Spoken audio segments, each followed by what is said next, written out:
it is too early to know if there are substantial side effects. Like none of us know, and that's why props to people who are taking it early, because they're essentially volunteering to be like guinea pigs to Taking see. a risk, yeah. Yeah, they're taking a massive risk for the rest of us to see if the vaccines work. There is no silver bullet to this corona pandemic as of right now. There's nothing which will suddenly magically reopen everything, schools, gyms, all these places. For sure. I agree with that. It's going to be a gradual recovery. Slow process. It's going to be a staggered recovery, and it's going to continue to be like really tough on so many folks. But we just got to hang in there with some level of discipline, as Boris Johnson said. Boris Johnson. We love Boris Johnson. He's not exactly the paragon of discipline.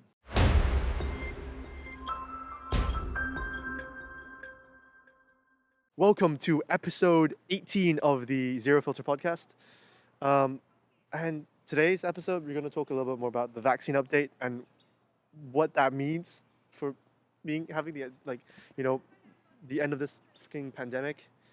And, how is the positives, the negatives, why people are reserved about taking this vaccine, when theoretically it should be the end of the tunnel, like the light at the end of the tunnel, right? It should be out of this pandemic. Normality should be restored somewhat next year. Come on, hopefully, by mid-July or something. At least everyone should be vaccinated and get herd immunity, right? I am a firm believer in that we all should take the vaccine. I'm personally, before I go to New York, I personally want to take the vaccine before I leave, just so that I don't end up in a morgue somewhere in California, or in New York, right? And it's going to be a lot safer for me, in my opinion. And I understand that you're someone who's a bit more. I'm not a vaccine skeptic, by the way. I'm just a skeptic of this specific vaccine. Yeah. Not vaccine. And you a little bit. Well, I would just say you're a little bit more reserved about taking this vaccine.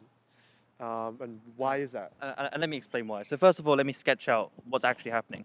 Yeah. So there are 3 different types of vaccines, right? There's Pfizer, which is American. I think it's a 95% work rate. There's the British one. I forgot the name. AstraZeneca. Yeah. Okay. Cool. It's 75%. Yep. And there's one made in China, which we don't have any data on. Sino.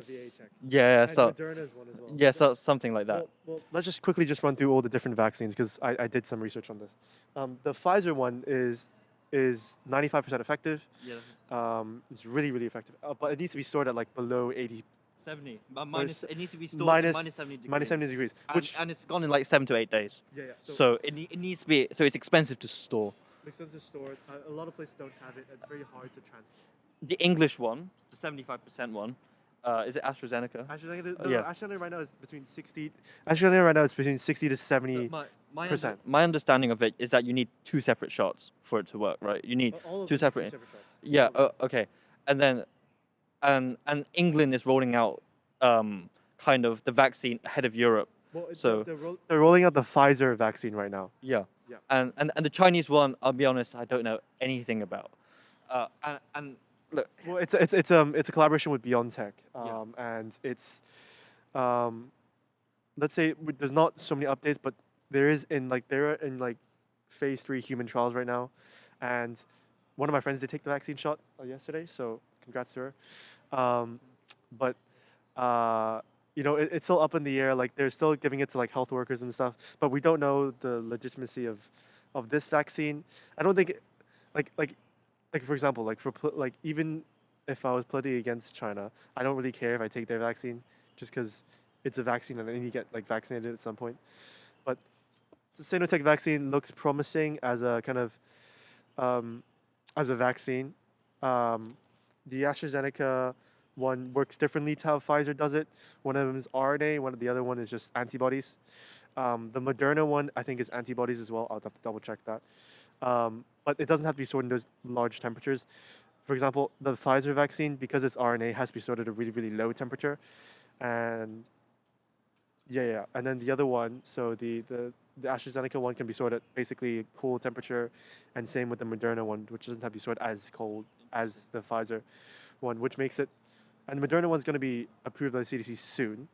That's what we've been hearing, and therefore, we don't have to.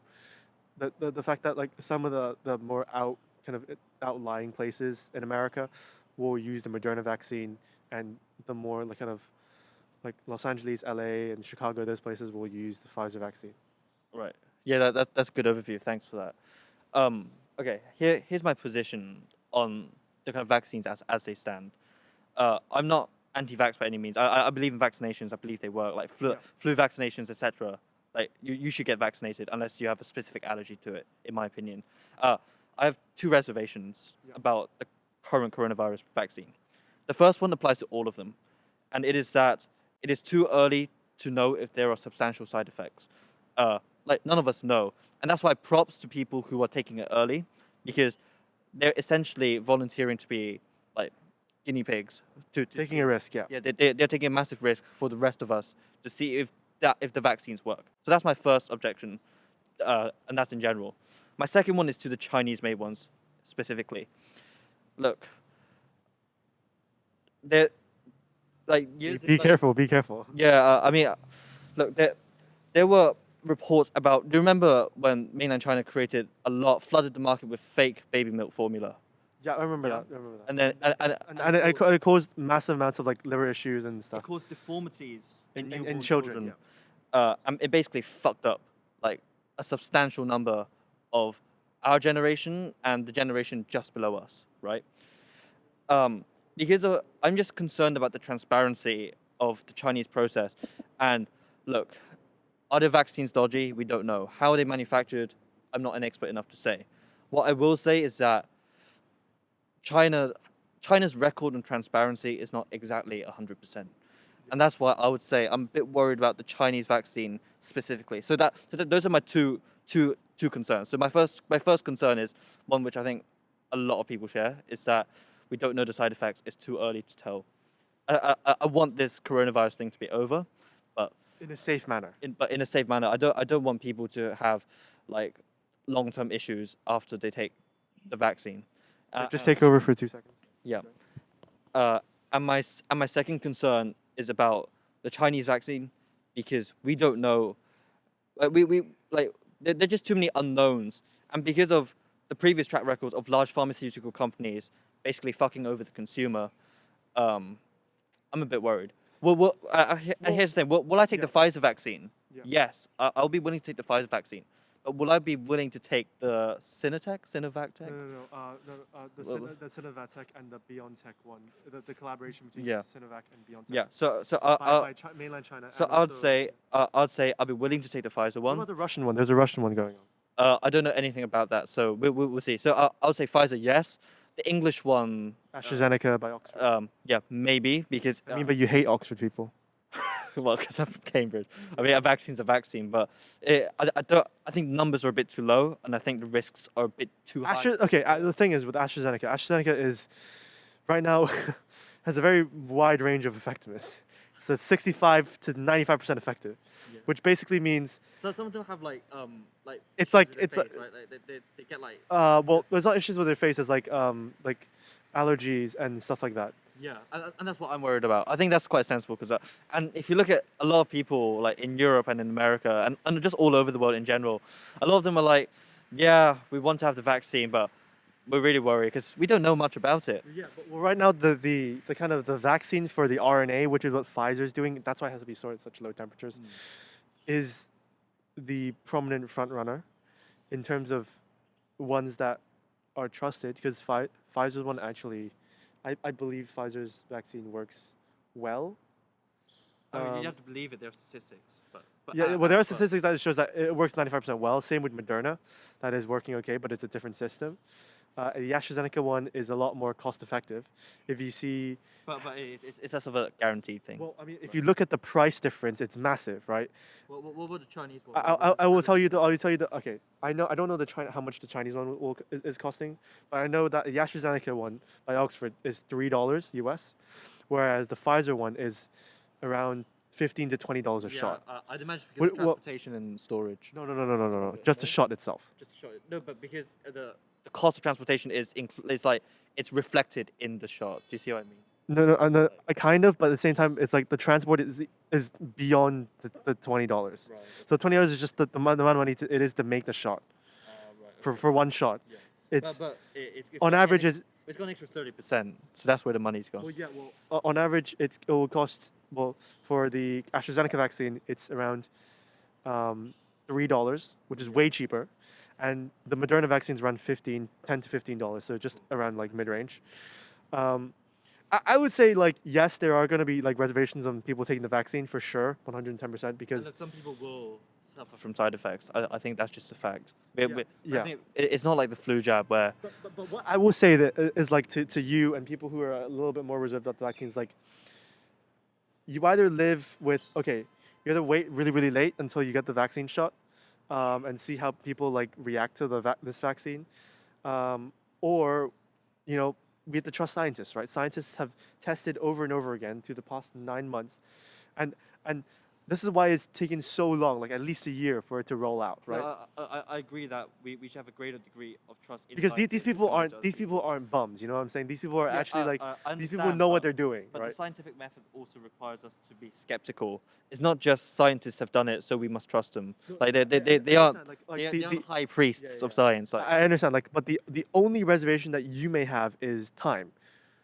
time like- and whether it will fuck up my body in the long Oh, term. exactly, Like, time and whether or not. I think that's quite a substantial one. Well, it is quite a And I substantial think- one. And I think people Yeah. who do have that concern are justified. Unlike the flu vaccine. But the where- problem is like, are you willing to wait 3 years to see if there's a side effect before you take the shot?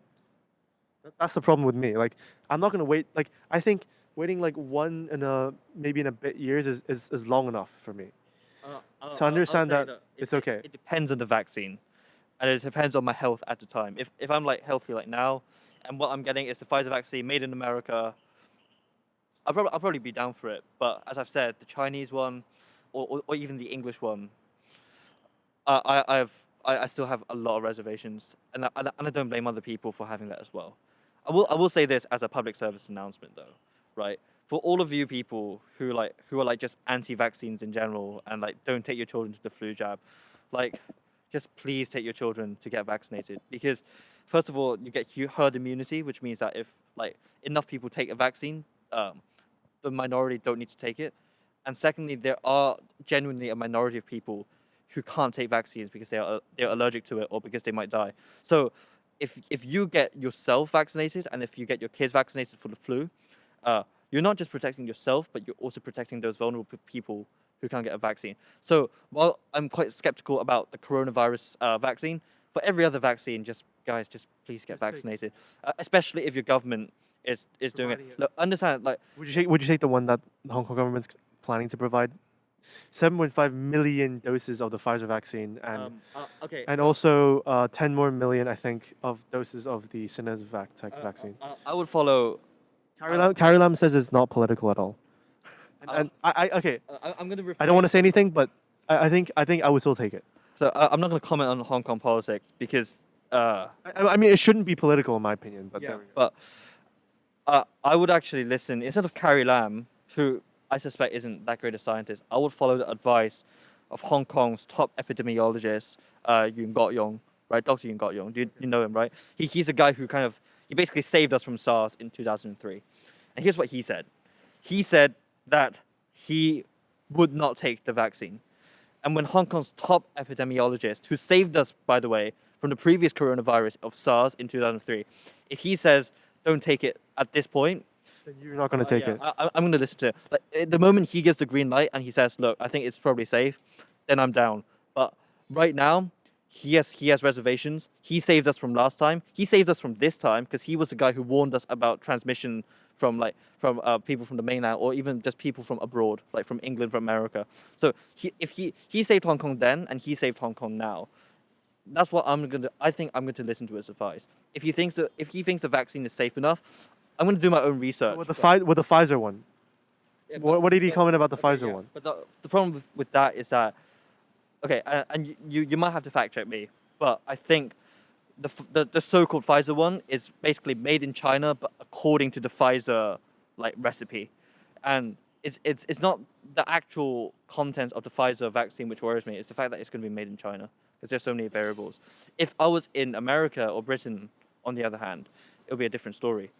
But now that we're in Hong Kong, look, people say it's not political, and vaccines should not be political. It should be about doing the best thing for as many people as possible, for as sustainable a period as possible.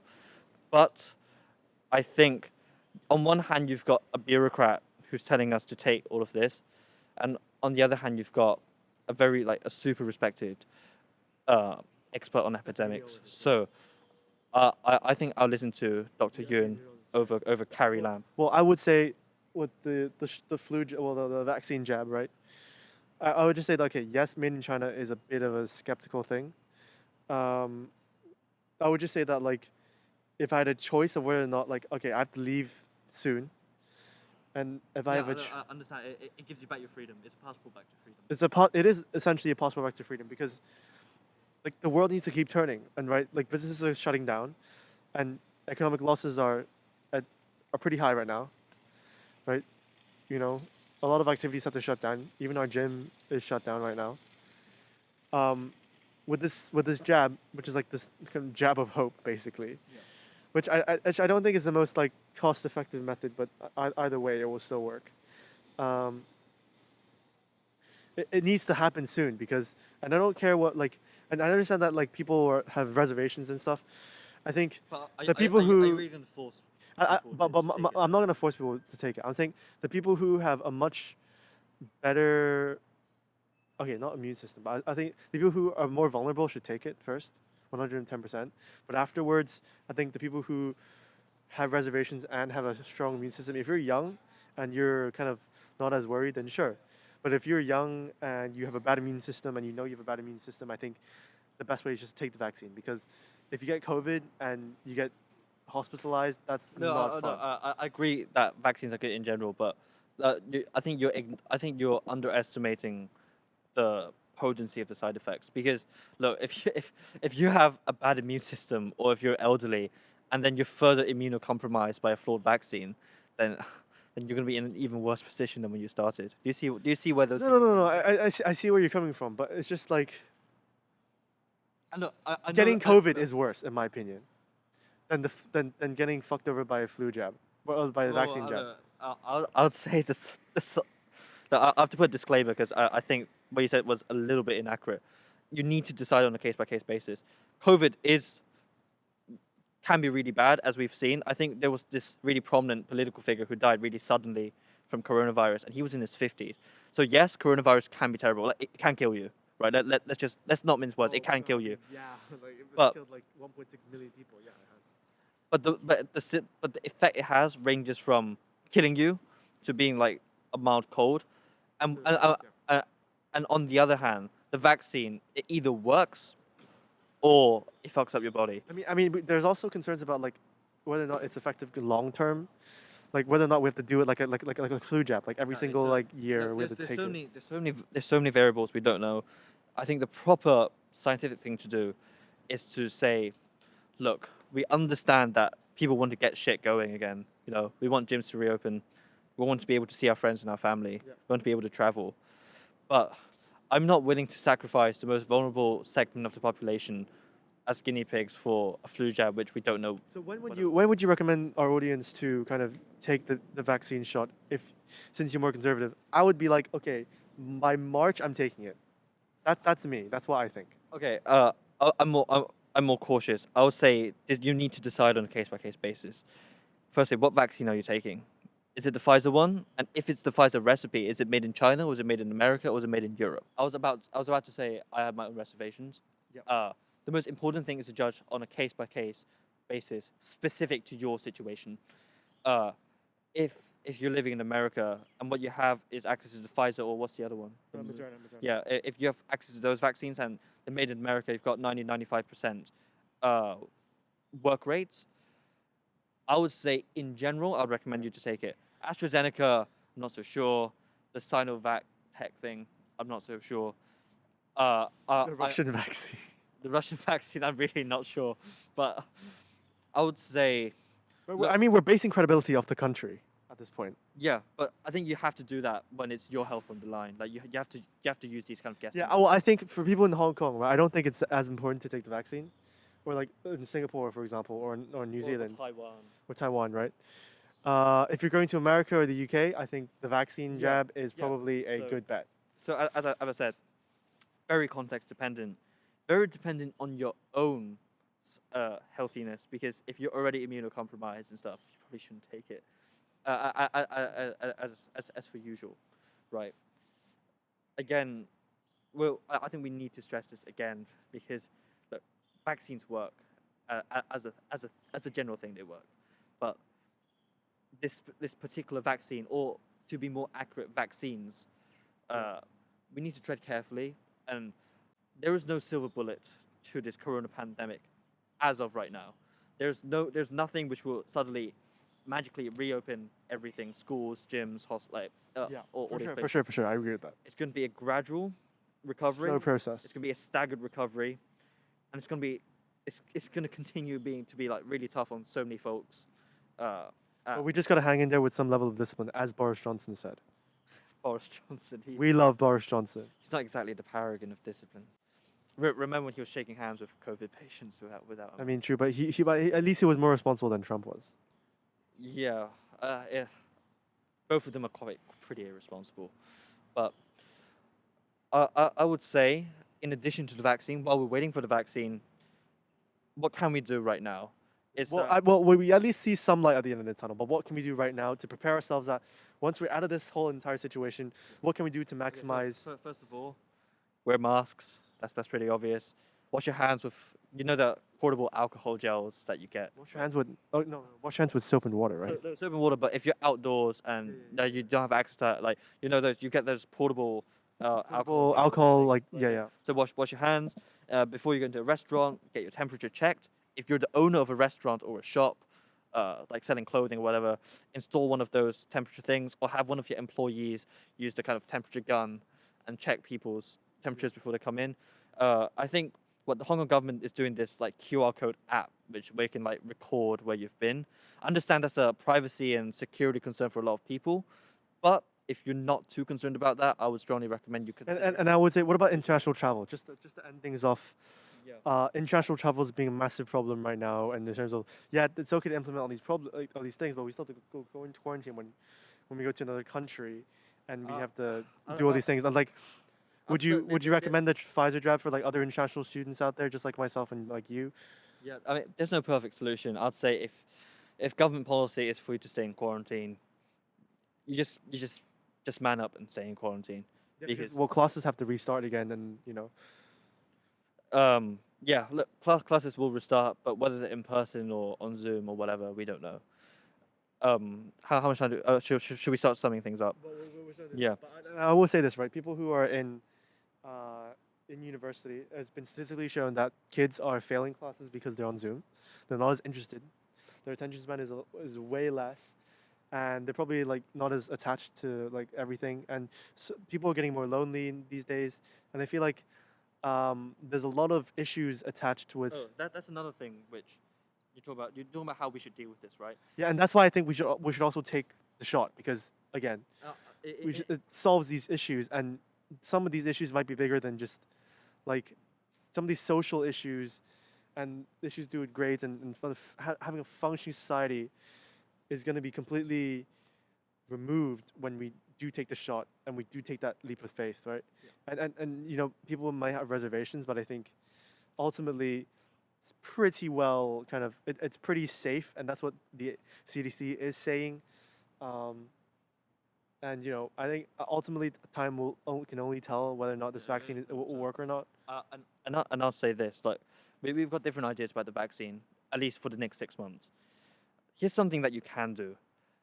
Like, if you haven't been in contact with your friends, like they might not actually have had the chance to talk, especially if you're friends with an international student, or if you're an international student with friends back in the States or in Britain, just take the initiative and just set up a Zoom call and just check if they're okay.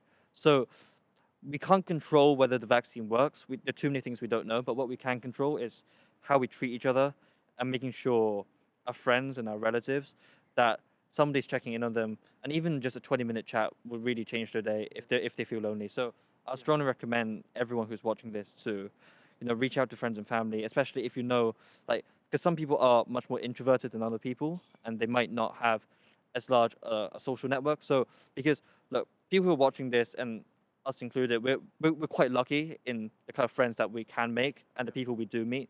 So why not leverage like your social media connections to really cheer up a person who might really need it? That's how. And just to wrap things up with a final comment, I would say that treat this jab as like a holiday that's coming up and like an upcoming holiday, but we don't know when. I think of it as like, oh, we're gonna have a holiday in summer, right? Finally, and you get in this kind of holiday mood, and you think about like what you can prepare in order to get ready for that holiday. So do the things in preparation for the holiday, and the holiday is when we're all back to normal again, and see it as this kind of have this kind of mindset because once we're all prepared and stuff, we'll kind of take life more seriously, and understand that nothing is for granted, right? Yeah, and I'd say this is as we've said on the previous podcast, it's just a good opportunity to think about what you're doing with your life, whether you're satisfied with that direction. Yeah. And I think it's important that in these difficult times, it's important that we treat each other with like humanity And dignity and respect. and that we look out for each other. Yeah, sure. So yeah.